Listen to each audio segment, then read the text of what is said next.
Hey friends, Elisabeth here from Plant-Based Bride, back again with another video. And in today's video, I'm going to be sharing with you all of the books that I read in October and the books that I'm hoping to read in November. I feel like I did a pretty good job in October. I finished 5 out of the 8 books on my October TBR, and I made pretty good progress on the other 3. And then in addition to those 5 that were actually on my TBR list for October, I read a bunch of other books that weren't even on my list. I was really in the mood for some spooky reads, and so I did a lot of spooky mood reading this month. And that led me to some really great reads and some books that I probably could have done without. So, as always, if you want to get all of my thoughts on the books that I read pretty much as soon as I finish reading them, be sure to follow me on Goodreads. I'll link it down below. And as always, in the book cards that I pop up on the screen at some point while I'm talking about each book, I will endeavor to include as many trigger warnings as I can think of. The lists that I come up with may not be exhaustive, but I do my best to think about all of the things that could potentially be triggering within the content of a book, so that if you take a book recommendation from me, you can go in with your eyes open and be well informed to any content that may be upsetting to you. The first book I finished in October was Girls with Sharp Sticks by Suzanne Young. The girls of Innovations Academy are beautiful and well behaved.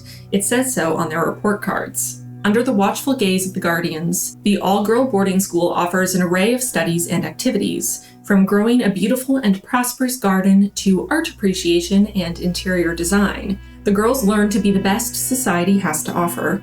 Absent is the difficult math coursework or the unnecessary sciences or current events. They are obedient young ladies, free from arrogance or defiance, until Mina starts to realize that their carefully controlled existence may not be quite as it appears. As Mina and her friends begin to uncover the dark secrets of what's actually happening there and who they really are, the girls of Innovations will find out what they are truly capable of, because some of the prettiest flowers have the sharpest thorns. So I want to preface my thoughts on this by saying that I love books that take place in all-girls boarding schools that have some sort of dark academia, creepy, nefarious vibes going on. I don't know why. I just like them. They do it for me. I enjoy them. So this one, I already knew going into it, had a lot of the aspects that I love in a novel. I also knew going into it that it had a sci-fi influence. And as you'll know, if you've watched any of my book videos, I adore sci-fi. It's probably my favorite genre to read. So combining that dark academia, all-girls boarding school mystery thriller element that I love with my favorite genre, sci-fi, is bound to be a hit with me as long as it was done well, and I think this was done really well. I think my favorite thing about this book, outside of the sci-fi twist, which I thought was awesome, and I did kind of see the twist coming in certain aspects, but I feel like there was still enough new information in the reveal that it was still surprising and satisfying to get those answers. But outside of that sci-fi twist, which was probably my favorite thing about the novel, my second favorite thing was that this novel explored so many important issues. It wasn't just there to be a thought experiment, a sci-fi thriller. It had a lot to say, and the things it had to say were focused on feminism, misogyny, double standards, sexism, rape culture, slut-shaming, objectification and infantilization of young women, and the patriarchy.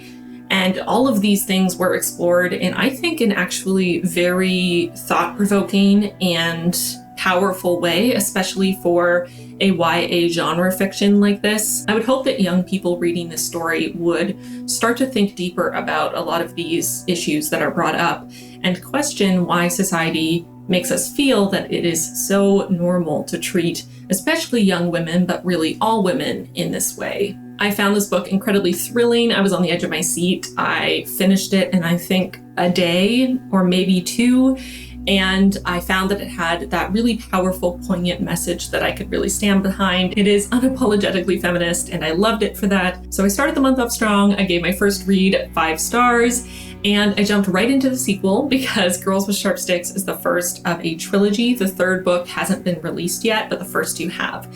So after I finished the first one and I loved it so much, I decided to jump right into the second book, which is called Girls with Razor Hearts. It's time to fight back in the second novel in a thrilling, subversive, near-future series from New York Times bestselling author Suzanne about a girls-only private school that is far more than it appears to be. And I gave the sequel 3 out of 5 stars. I still enjoyed the sequel. I enjoyed that it was in the same world and with the same characters who I really enjoyed. One thing I didn't mention in talking about the first book is that there are 2 openly lesbian characters who are in a relationship, so there is some nice rep there as well. In the second book, it's made clear that one of the main girls is Black, and through her we explore racism, which wasn't covered in the first book. So those aspects I really enjoyed. I enjoyed moving forward in the plot, learning more about what's actually happening at this school. I enjoyed continuing to explore sexism, patriarchy, rape culture. Those themes continue on into the second novel. But other than that, I had some issues with this one. I feel like it fell prey to a sequel curse where the second book spends too much time recapping the first, just in case someone picked it up out of the blue and didn't know it was a sequel, or it's been a long time since they read the first one and they don't remember. And this is frustrating to me always, no matter how long it's been since they read the first book. If the second book spends a huge amount of time recapping the first, I'm going to get bored very quickly. I think it's okay to assume that people who are reading the second book in a series have already read the first and to treat them as people who can remember details from what they've already read. But the fact that I read them back to back made it so much worse because all the details were so fresh in my mind that it was just such a slog getting through the sections where the author was recapping what happened in the first book, and she did it over and over and over. It felt like every time something came up, there had to be a paragraph tying in to how it happened in the first book, or reminding us what happened in the first book, or explaining what it is in the first place. It made the book very hard to get through. I feel like it would have cut out maybe 2/3 of the book if we'd taken out the recaps of the first one, which made me feel like the second one was a bit lacking. There just wasn't that much there as far as plot progression. Yeah, it was okay. I'm still gonna read the third in the series because I am curious to see where things go, but hopefully the third one doesn't waste any time recapping what happened in number 1 and 2 and just does its own thing. I feel like this could go in a really interesting direction if it just goes for it instead of coddling the reader. So we shall see. The next book I read in October I adored, and it was Catherine House by Elisabeth Thomas. This book has been debated, it seems, in the bookish community. Some people love it, some people hate it. I am on the side of loving it. I think it was amazing.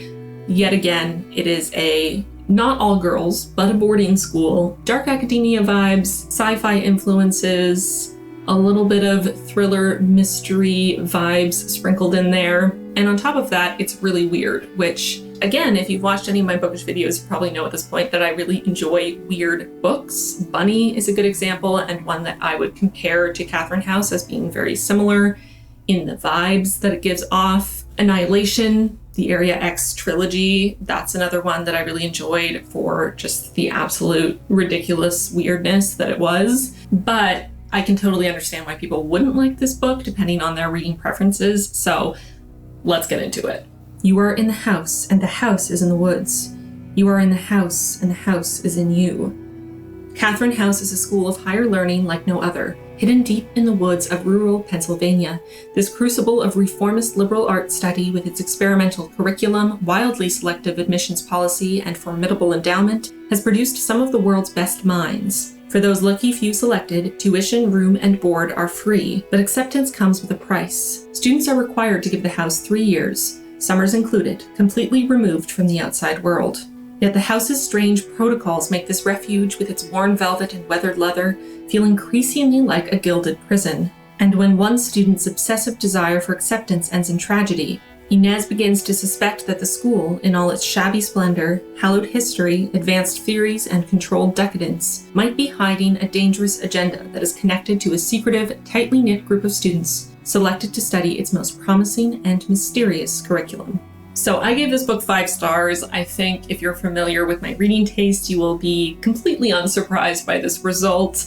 I loved this book. I thought it was incredible. It has a very hazy, numb dreamlike quality to it. I feel like the things that a lot of people disliked about this book, what made them hate it, are the things that I loved most about it. It's not completely plotless, but it can feel like it's plotless for a large portion of the book.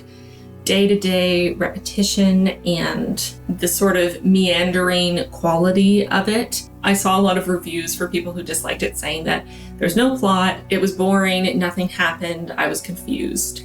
And for me, the being confused and the hazy dreamlike quality of it, where it felt very much like you're stuck in a loop over and over again with nothing really changing, was one of the best parts of the book. It had a slowly creeping terror aspect of it that I really, really enjoyed. And I would argue that it does have a plot.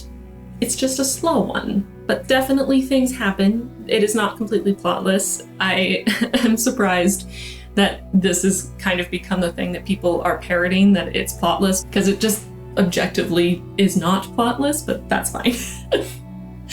I clearly feel strongly. So Catherine House comes off as this eerie entity in the book. The house is sort of an entity in and of itself, and that adds a lot to the creeping terror that I mentioned. There's a very eerie vibe. It was the perfect read for October. I honestly can't say that much about the plot itself because I don't want to give anything away. I feel like the slow reveal of the weird and creepy things happening in the house is the best part of the book. So I don't want to take that away from anyone who's thinking about reading it. I will say that I did also see commentary in reviews saying that Inez, who is our protagonist, was unlikable. And personally, I liked Inez. I thought she was interesting. I enjoyed experiencing Catherine House through her eyes. But I think the issue is that Inez clearly is dealing with PTSD and depression. It's not outright said, but it is made very clear through the little bit that we hear about her history and the coping mechanisms that she uses throughout the book. And as someone who has dealt with depression myself, I could recognize myself in her through a lot of the book. So that numbness that comes with depression and sort of seeking out different ways to feel something is a very common thing that happens for those who are depressed. And this book is sex positive, and there were a lot of reviews where people disliked Inez because she was having sex with fellow students. And personally, as someone who is also sex positive, that really bothers me. There's nothing wrong with college-age students having sex. Okay, just making that clear.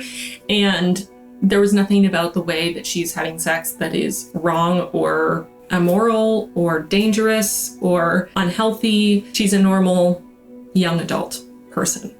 So that I feel like shouldn't even be in the conversation. And it bothers me that that's sort of the main thing that a lot of people point out when they say that they don't like her.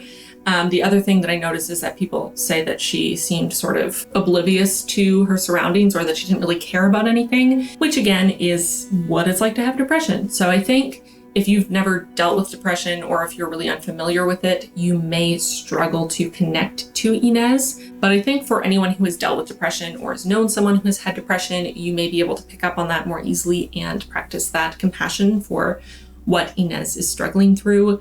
I definitely felt a bit hurt by reading reviews dismissing her for those things, because when you're depressed, you can't help it. That's just kind of what happens. And, you know, compassion is a wonderful thing, and we should use more of it, even for fictional characters. That's what we'll say on that. So anyway, after that whole rant, I thought Catherine House was amazing.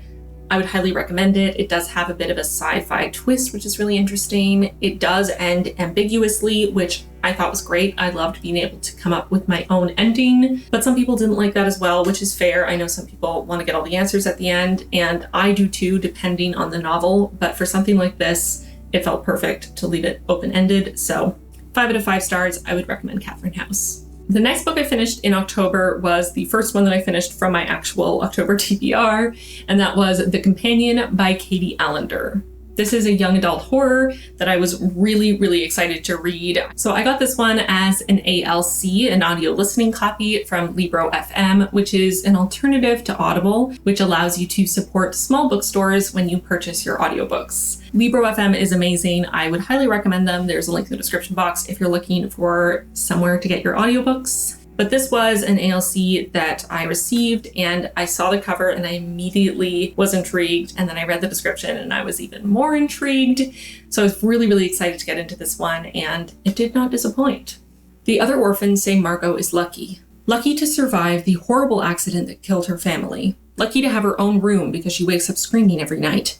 And finally, lucky to be chosen by a prestigious family to live at their remote country estate. But it wasn't luck that made the Suttons rescue Margot from her bleak existence at the group home. Margot was handpicked to be a companion to their silent, mysterious daughter, Agatha. At first, helping with Agatha and getting to know her handsome older brother seems much better than the group home. But soon, the isolated Gothic house begins playing tricks on Margot's mind, making her question everything she believes about the Suttons and herself. Margot's bad dreams may have stopped when she came to live with Agatha, but the real nightmare has just begun. This is such a perfect read for spooky season. It takes place in this giant mansion that has certain wings that have become dilapidated with disuse, and it's a pretty small family living here, and there's definitely creepy things going on. And Agatha, who Margot is supposed to be spending time with as her companion, has this mysterious illness where she doesn't speak and she barely does anything for herself. And the longer that Margot is there, the more she realizes that the circumstances of Agatha's illness are maybe not as innocent as they appear.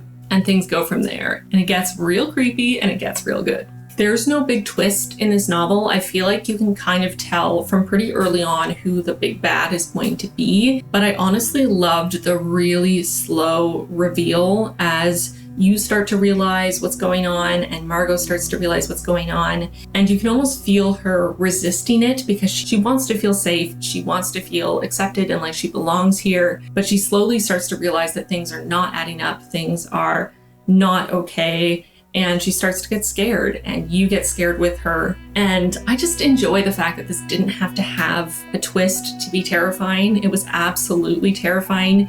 Almost more so because you knew what was going to happen and you were just waiting for it to come into fruition. There's also some really interesting commentary in the novel, specifically focused on class and expectations based on class, specifically expectations on women in wealthy families. So there's definitely some patriarchy, some sexism and misogyny tied into there, some purity culture, whether based in religion or not, that was also explored. And I thought that those threads, those themes were tied in really well with the main plot. And for a horror, there is no gore, there is very little violence at all, which is great for me because I'm not good with violence and I'm even less good with gore. So awesome on that front as well. I would highly recommend this. It also didn't read like a young adult. It read more like a young adult. So that was nice as well. The next book I read in October was one that was not on my initial TBR, and that was One by One by Ruth Ware. This is a new release that has been really hyped up. A lot of people were talking about it, and I got a copy from my library and thought, why not? I'll check it out and see what's going on. And I really didn't like it. This was my least enjoyed book of the month. I gave it 1 star. So, getting snowed in at a beautiful rustic mountain chalet doesn't sound like the worst problem in the world, especially when there's a breathtaking vista, a cozy fire, and company to keep you warm. But what happens when that company is 8 of your coworkers and you can't trust any of them? So yeah, I hated this book. I gave it 1 star. I honestly wish I had just DNF'd it when I got about a third of the way in and could tell that it wasn't going to be my kind of thing. I was just clinging on to hope that the more I read, the more thrilling it would get, that it would drop all of the corporate internal politics and the boring talk about investors and financial reports and skiing in great detail and start getting to the thrilling part. It took so long to get there, and then even once it got there, it was so drawn out for no reason. I just felt like the pacing was all over the place. It was incredibly boring. And then the part that was supposed to be the most exciting, which was like this big chase at the end, read more like a skiing manual, and I'm not even kidding. It read like this is something explaining to people how to ski. These are the techniques that you should use versus it actually being a thrilling chase. So there was that. Not my thing, not a fan. I did not find it thrilling. The killer was obvious literally from the moment that they were introduced at the very start, which sometimes can be really interesting, but this wasn't. There was nothing there to cling to. So yeah, don't recommend, not a fan. The next book I finished in October was also not on my TBR. This author is also a YouTuber, and I found her content in the month of October and later realized that she'd written a book. So I decided to check it out. And the book is The Truth About Keeping Secrets by Savannah Brown. This is a young adult contemporary with a lesbian protagonist, and it's kind of promoted as a thriller, but I wouldn't say it's a thriller at all. It is a book about grief. There is dark content. There is one sort of thriller-esque scene, but it's not really a thriller. It's really an exploration of grief and the process of grieving and how difficult that is and dark that is. Sydney's dad is the only psychiatrist for miles around their small Ohio town. He's also unexpectedly dead. Is Sydney crazy, or is it kind of weird that her dad, a guy whose job revolved around other people's secrets, crashed alone with no explanation? And why is June Copeland, homecoming queen and the town's golden child, at his funeral? As the two girls grow closer in the wake of the accident, it's clear that not everyone is happy about their new friendship. But what is picture-perfect June still hiding? And does Sydney even want to know? So as you may have been able to tell, I loved this book. I gave it 5 stars. I just thought it was such a heart-wrenching exploration of grief, and it came at a very apt time. Someone close to me was dealing with grief from the loss of a parent literally the week that I was reading this, and the parallels were hard to ignore. It was beautifully written. I am really impressed by Savannah Brown's ability to write in this kind of a way at such a young age. I believe she's around 20 or 21, and her writing style is just stunning. She started in poetry, and you can really tell that from the prose in the novel. I just thought it was absolutely gorgeous, but also read like how teenagers actually talk to each other in this sort of snarky, sarcastic way, and, making weird references and jokes and trying to sound more adult and mature than they really are to kind of impress each other and fit in.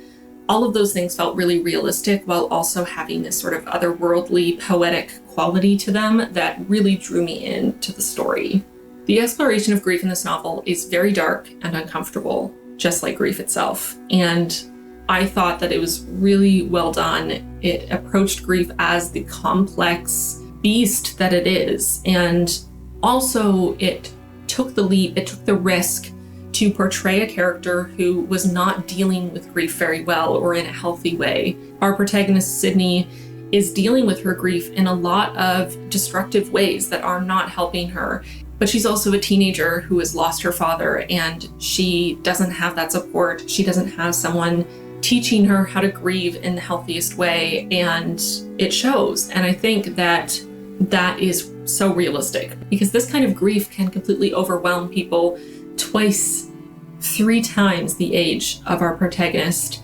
And she is so young, and she's doing her best, and it's not very good, but that's life sometimes. And I just thought it was, as much as it was hard to read, it also felt so real and brutally honest. I said in my Goodreads review that listening to this audiobook was like pulling open the festering wound left behind after loss and peeking inside. And that's really what it felt like.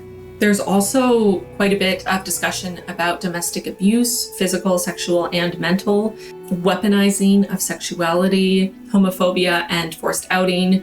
And all of these things felt, again, really well explored and very well rooted in reality. They felt grounded. And it didn't feel like the inclusion of any of these things was gratuitous or unnecessary to the story, which I appreciated.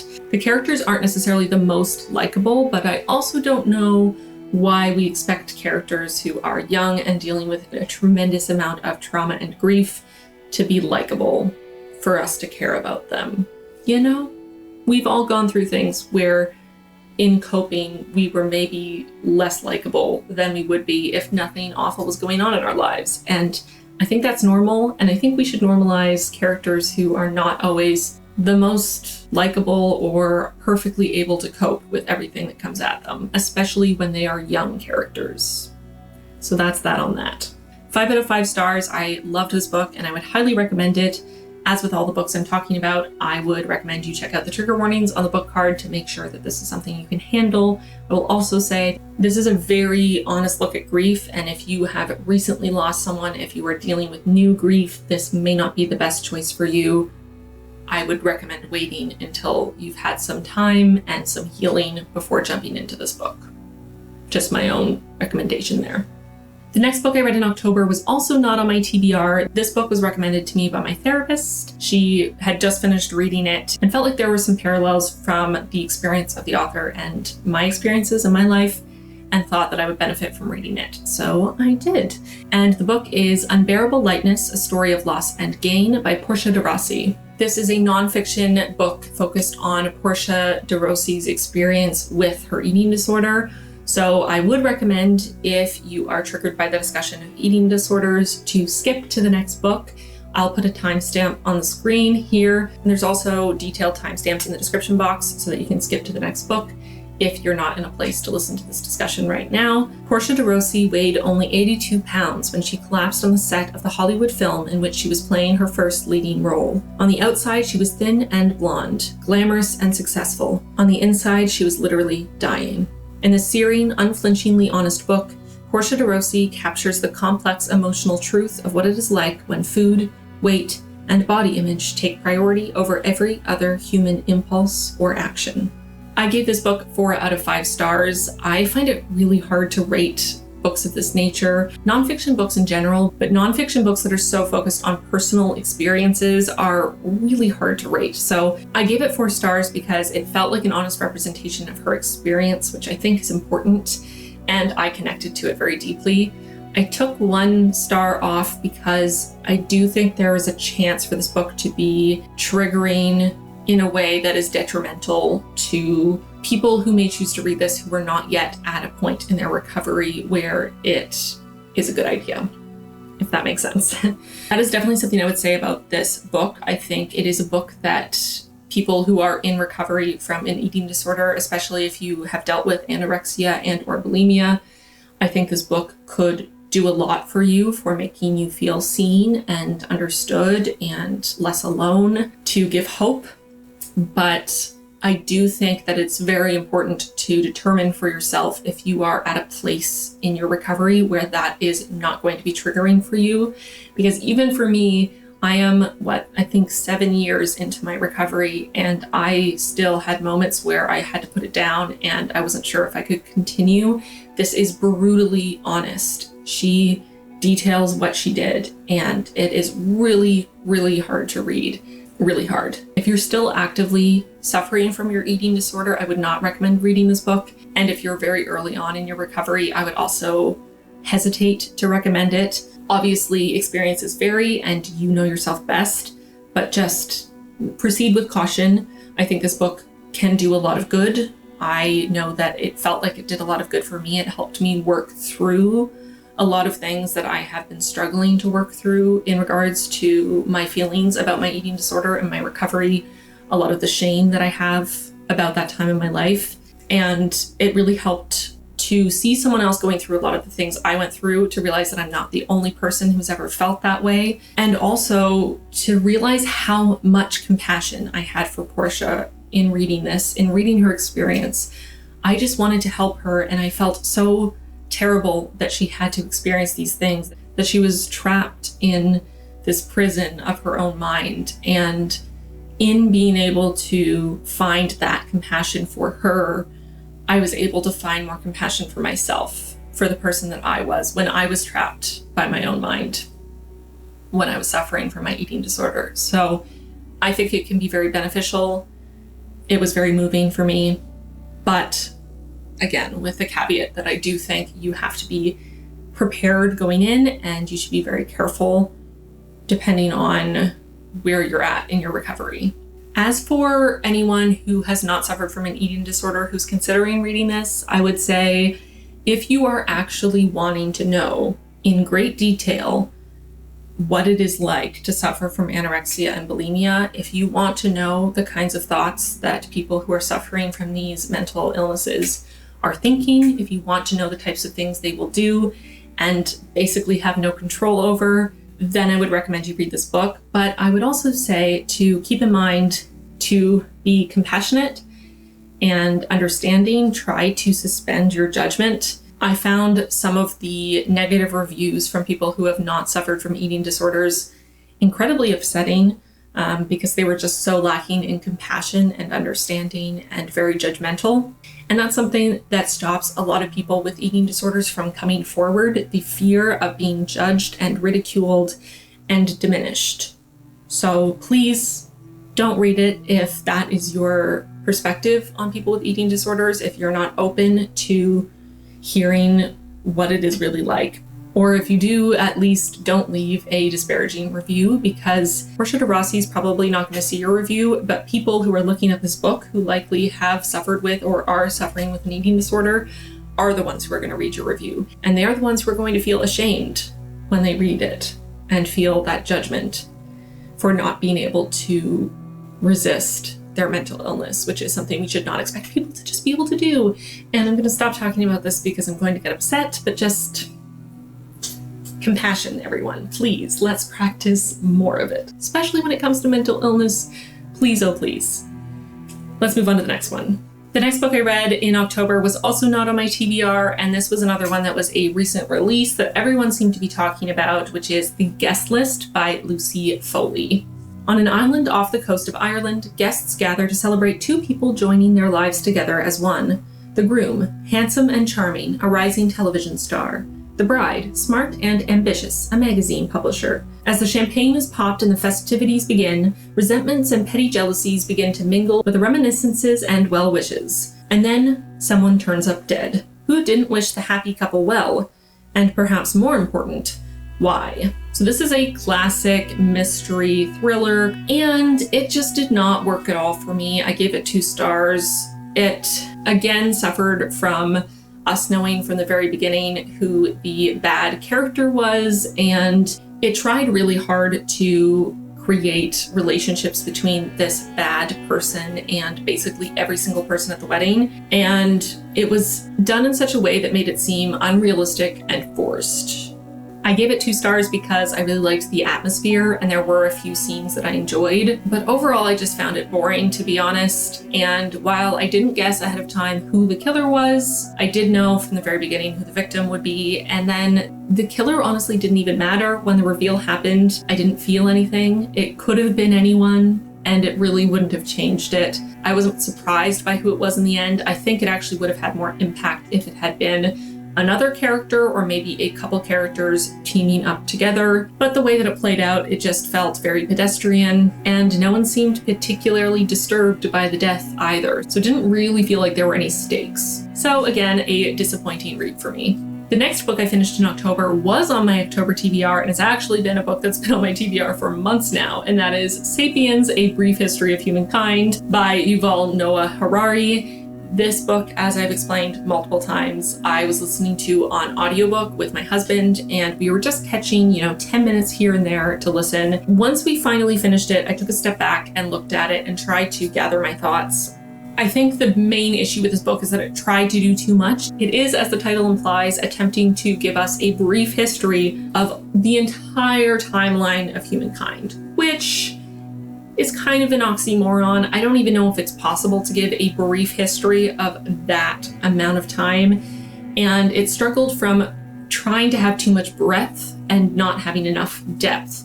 And at the same time, it felt very repetitive. There were many points that were repeated 2 or 3 times within a couple paragraphs, really trying to drive home this point, but we didn't need to hear it 3 times. 1 was enough. We got it the first time. So it felt like it was really drawn out and that these points were made over and over and over again, but that we didn't really dive deep into any particular aspect of human history, at least not in the way that I would have liked. I think that this book is a great intro course for people who know pretty much absolutely nothing about human history. I think this could be interesting as a way to whet your appetite to get into the realm of anthropological nonfiction, but as someone who has read a number of books on the subject already, it just felt too surface level for me. So again, 3 stars. I think it has some merit. I think there were some interesting sections of the book, but overall it felt too repetitive and too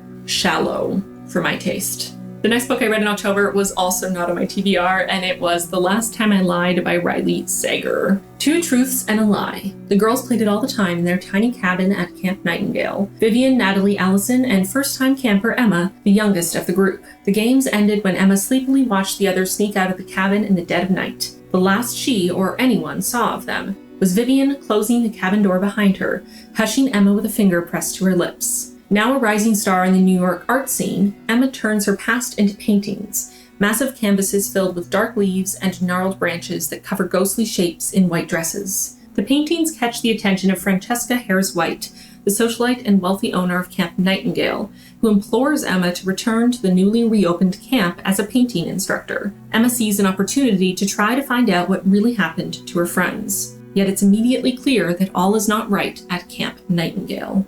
So after my experience with some of the other popular thrillers that I read this month, I was really nervous that I would also dislike this one, but I was pleasantly surprised. I gave it 4 out of 5 stars, and I really enjoyed this one. The atmosphere was really well done. It was very creepy and eerie, and we have a classic unreliable narrator who we're not sure if we can trust. We don't know if what she's telling us is true. We don't know if what she's experiencing is real or not. And that adds that extra layer of suspense and thrill to reading this novel. Plus, the killer was not who I expected, and the second twist at the end I also didn't see coming, and I loved. The only thing I didn't really like about this book was the ending implying a romance between 2 characters who really, in reality, never would have pursued a romance considering what has happened between them. So that unrealistic potential romance right at the end there just didn't do it for me and annoyed me enough to take off a star. But other than that, I really loved this book. I thought it was well done. I thought it was very interesting. It kept my attention the whole time. Very thrilling. Great spooky read. The next book I finished in October was on my October TBR, and it was The Tao of Pooh by Benjamin Hoff. As I mentioned, my husband gave me this book years ago, and I started it and never finished it. So I decided to read it this month, and I did. And I have some thoughts. Is there such a thing as a Western Taoist? Benjamin Hoff says there is, and this Taoist's favorite food is honey. Through brilliant and witty dialogue with a beloved Pooh Bear and his companions, the author of this smash bestseller explains with ease and aplomb that rather than being a distant and mysterious concept, Taoism is as near and practical to us as our morning breakfast bowl. So this book started off pretty innocuously, and I was enjoying it, and I was thinking, yeah, you're right. Natural living, simple living, great things. We should be doing those things. And then things started to go a little haywire. Benjamin Hoff seems to be a misanthrope, first of all. He does not seem to like humanity one bit, and he has a lot to say about anyone who chooses to live life differently than he does, especially people who pursue knowledge. So if you are a researcher, a scientist, if you are curious, if you like to read and learn things, Hoff doesn't like you, and he thinks that you're foolish. So that's fun.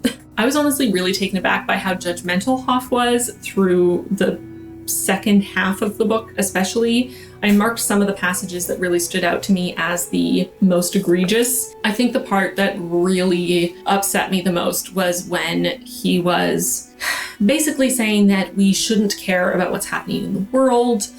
There's a section where he says, like, how do you know if it's a good day? And then, you know, Pooh turns on the radio, and the radio is talking about how there's been a plane crash and all these people have died. And he turns off the radio and is like, let's ignore that for a second. How do we know it's a good day? And Pooh's like, oh, well, it's sunny outside. It must be a good day. And he's like, great, that's it.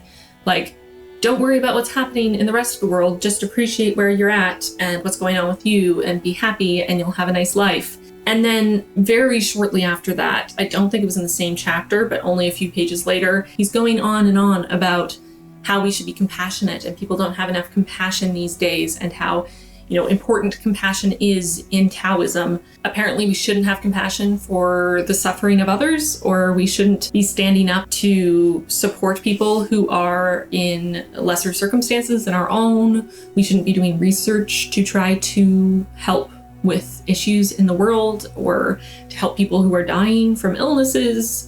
It's just baffling, to be honest. He seems really stuck on the idea that anyone who is curious and interested in the pursuit of knowledge and likes science and questioning things or asking philosophical questions, that those people are completely incapable of living in the moment and enjoying the simple, small things. And that is just completely factually untrue and is honestly silly. So I just don't really know what to say about this. I generally feel like if you want to know about Taoism, pick up a book that is written by someone else. And if you want some Winnie the Pooh, read the original, because this did not do it for me. I just found it very condescending, and it was just hard to read. I feel like I had a scowl on my face for the second half of the book because it just felt like the author was being so judgmental and patronizing to everyone who was not exactly like him.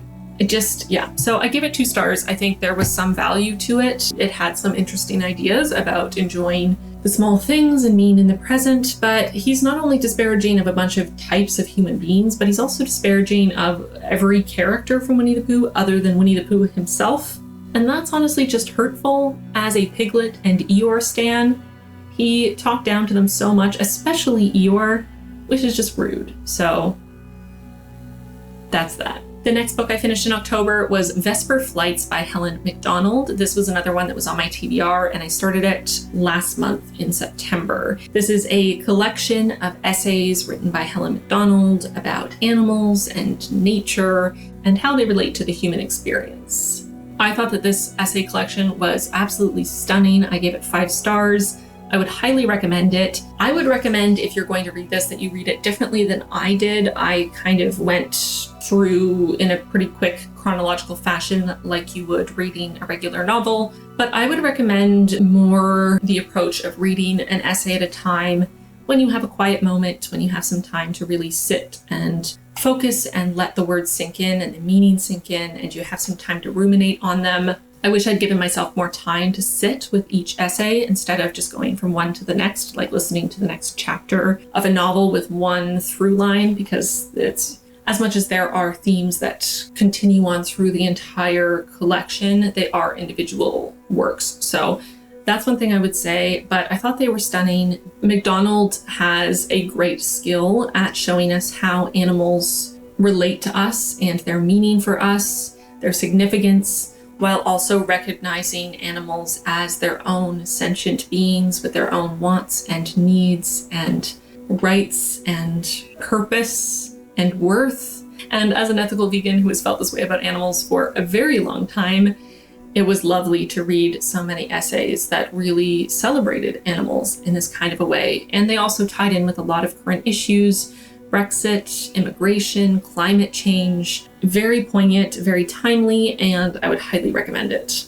Okay, we have reached the final book that I read in October, which was the Plant-Based Bride book club pick for October.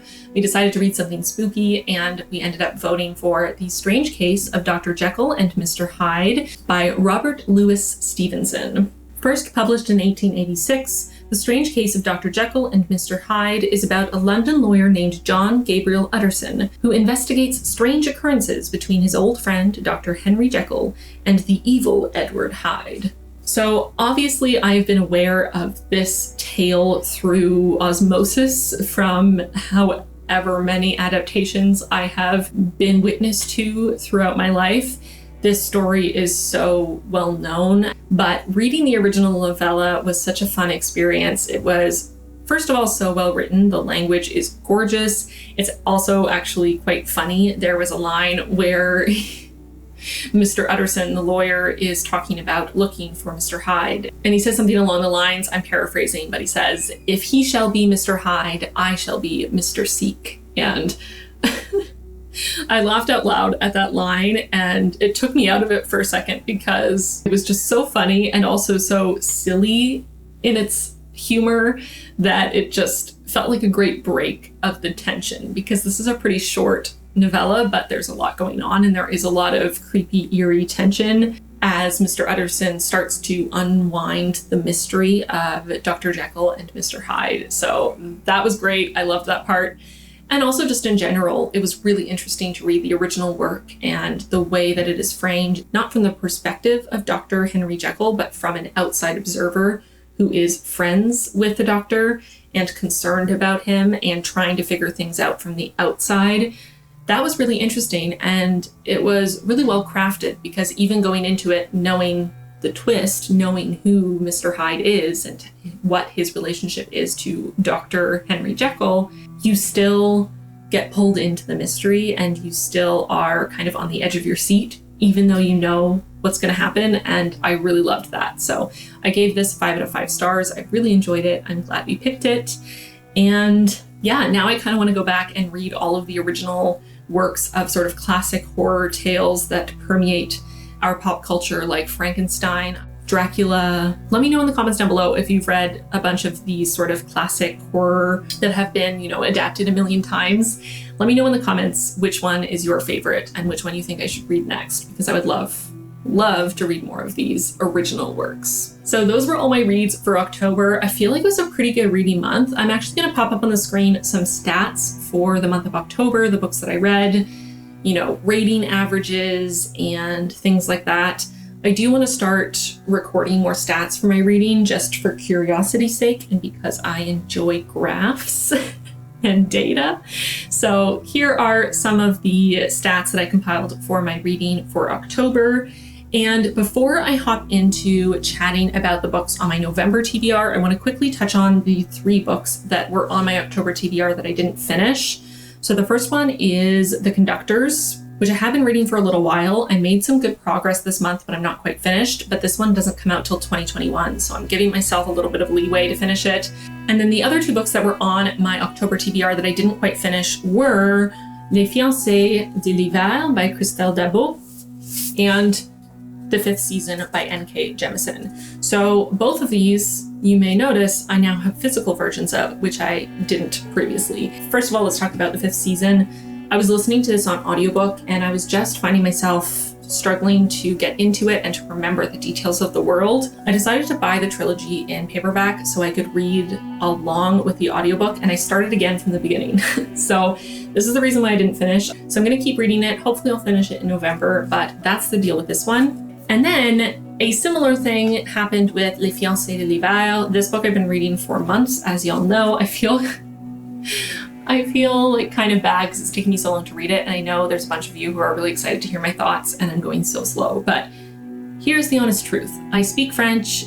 I went to French immersion school from the time that I was 7 through to 16. And there was a point in my life that I was not completely fluent, but close to it. I was very proficient. But I'm 28, so it's been over a decade since I have spoken French on a daily basis. And I really don't consume French media these days. So this has been a challenge for me. There are quite a few words that I just have literally never learned before. The language in this is a little more flowery, which I enjoy, but it's just a bit more effort on my part to make sure that I know what's happening.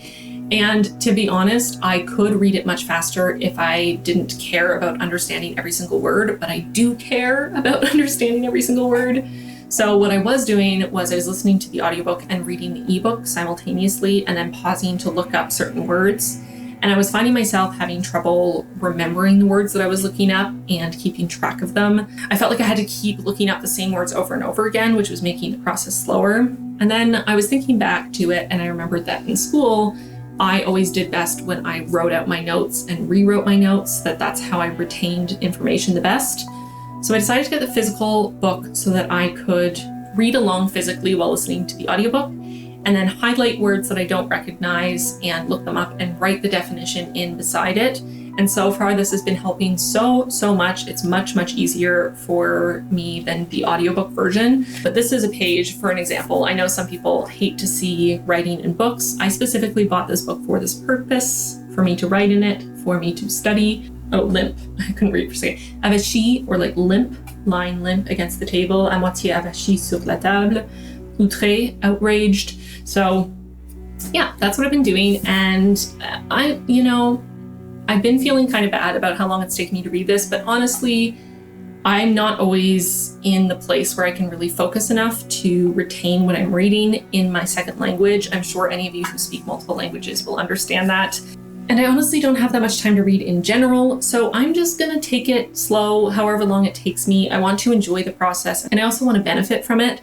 So yeah, I'm gonna take as long as I need to take. I'm gonna stop giving updates. I'm just gonna talk about it once I finally finish it, whenever that is. It may be halfway through 2021, and if it is, I apologize for everyone who's been waiting patiently for my thoughts.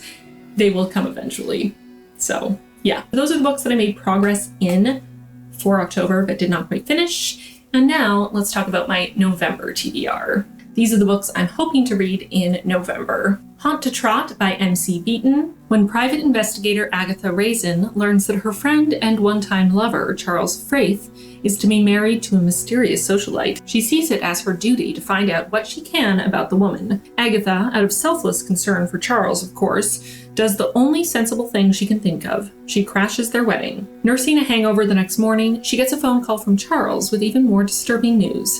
Mary has been murdered. Agatha takes on the case and quickly becomes entrenched in the competitive equestrian world in which Mary had been enmeshed. Meanwhile, the police department has its money on another subject. Agatha. Will she track down the criminal in time or end up behind bars? Black Sun by Rebecca Roanhorse. The winter solstice is usually a time for celebration and renewal, but this year it coincides with a solar eclipse, a rare celestial event prescribed by the sun priest as an unbalancing of the world. Meanwhile, a ship launches from a distant city bound for Tova and set to arrive on solstice. The captain of the ship is a disgraced teak whose song can calm the waters around her as easily as it can warp a man's mind. Her ship carries one passenger. Described as harmless, the passenger is a young man, blind, scarred, and cloaked in destiny. As the captain well knows, when a man is described as harmless, he usually ends up being a villain. Crafted with unforgettable characters, Rebecca Roanhorse has created an epic adventure exploring the decadence of power amidst the weight of history and the struggle of individuals swimming against the confines of society and their broken pasts in the most original series debut of the decade. Lakewood by Megan Giddings. A startling debut about class and race, Lakewood evokes a terrifying world of medical experimentation. When Lena Johnson's beloved grandmother dies and the full extent of the family debt is revealed, the Black millennial drops out of college to support her family and takes a job in the mysterious and remote town of Lakewood, Michigan. On paper, her new job is too good to be true. All Lena has to do is participate in a secret program and lie to her friends and family about the research being done in Lakewood. An eye drop that makes brown eyes blue, a medication that could be a cure for dementia. Golden pills promise to make all bad thoughts go away. The discoveries made in Lakewood, Lena is told, will change the world. But the consequences for the subjects involved could be devastating. As the truths of the program reveal themselves, Lena learns how much she's willing to sacrifice for the sake of her family. The Key to Fear by Kristen Cast. To health, to life, to the future. We are the key. No touching today for a healthy tomorrow. Elodie obeys the key. Elodie obeys the rules. Elodie trusts in the system. At least, Elodie used to. Kindred by Octavia Butler. Having just celebrated her 26th birthday in 1976 California, Dana, an African-American woman, is suddenly and inexplicably wrenched through time into antebellum Maryland. After saving a drowning white boy there, she finds herself staring into the barrel of a shotgun and is transported back to the present just in time to save her life. During numerous such time-defying episodes with the same young man, she realizes the challenge she's been given. Riot Baby by Toshi Onyebushi. Ella and Kev are brother and sister, both gifted with extraordinary power. Their childhoods are defined and destroyed by structural racism and brutality. Their futures might alter the world. When Kev is incarcerated for the crime of being a young black man in America, Ella, through visits both mundane and supernatural, tries to show him the way to a revolution that could burn it all down. The Black Flamingo by Dean Atta. A boy comes to terms with his identity as a mixed-race gay teen. Then, at university, he finds his wings as a drag artist. The Black Flamingo. A bold story about the power of embracing your uniqueness. Sometimes we need to take charge, to stand up wearing pink feathers, to show ourselves to the world in bold color. My Lovely Wife by Samantha Downing. Our love story is simple. I met a gorgeous woman. We fell in love. We had kids. We moved to the suburbs. We told each other our biggest dreams and our darkest secrets. And then we got bored. We look like a normal couple. We're your neighbors, the parents of your kid's friend, the acquaintances you keep meaning to get dinner with. We all have secrets to keeping a marriage alive. Ours just happens to be getting away with murder. The Invisible Life of Addie LaRue by V.E. Schwab. A life no one will remember. A story you will never forget. France, 1714. In a moment of desperation, a young woman makes a Faustian bargain to live forever and is cursed to be forgotten by everyone she meets. Thus begins the extraordinary life of Addie LaRue, as a young woman learns how far she will go to leave her mark on the world. But everything changes when, after nearly 300 years, Addie stumbles across a young man in a hidden bookstore, and he remembers her name. House of Leaves by Mark Z. Danielowski. Years ago, when House of Leaves was first being passed around, it was nothing more than a badly bundled heap of paper, parts of which would occasionally surface on the internet. The story remains unchanged, focusing on a young family that moves into a small home on Ash Tree Lane, where they discover something is terribly wrong. Their house is bigger on the inside than it is on the outside. Of course, neither Pulitzer Prize-winning photojournalist Will Navidson nor his companion Karen Green was prepared to face the consequences of that impossibility, until the day their two little children wandered off and their voices eerily began to return another story of creature darkness, of an ever-growing abyss behind a closet door, and of that unholy growl which soon would tear through the walls and consume all their dreams. And the last book on my November TBR is going to be our book club read. We're doing Nonfiction November, and we're currently voting on which book we're going to choose. By the time this goes up, we should have chosen a book. So if we have, I will include here which book we chose. If we haven't, by the time I'm publishing this video, I'll add it to the description box and the pinned comment so that y'all know what book we're reading for the book club. And yeah, that's it. I feel like this is a long video, so I'm going to end it there. Thank you so much for watching. I hope you enjoyed it. As always, please let me know your thoughts on any of these books if you've read them. Let me know which books I may have convinced you to give a try, or which books you were thinking of reading until you heard my thoughts and maybe changed your mind. I'm really curious to know. Also, if you have recommendations for me, as always, please leave them down below. Y'all give the best recommendations.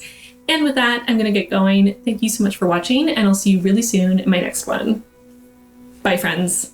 I want to take a moment to thank my patrons for their support.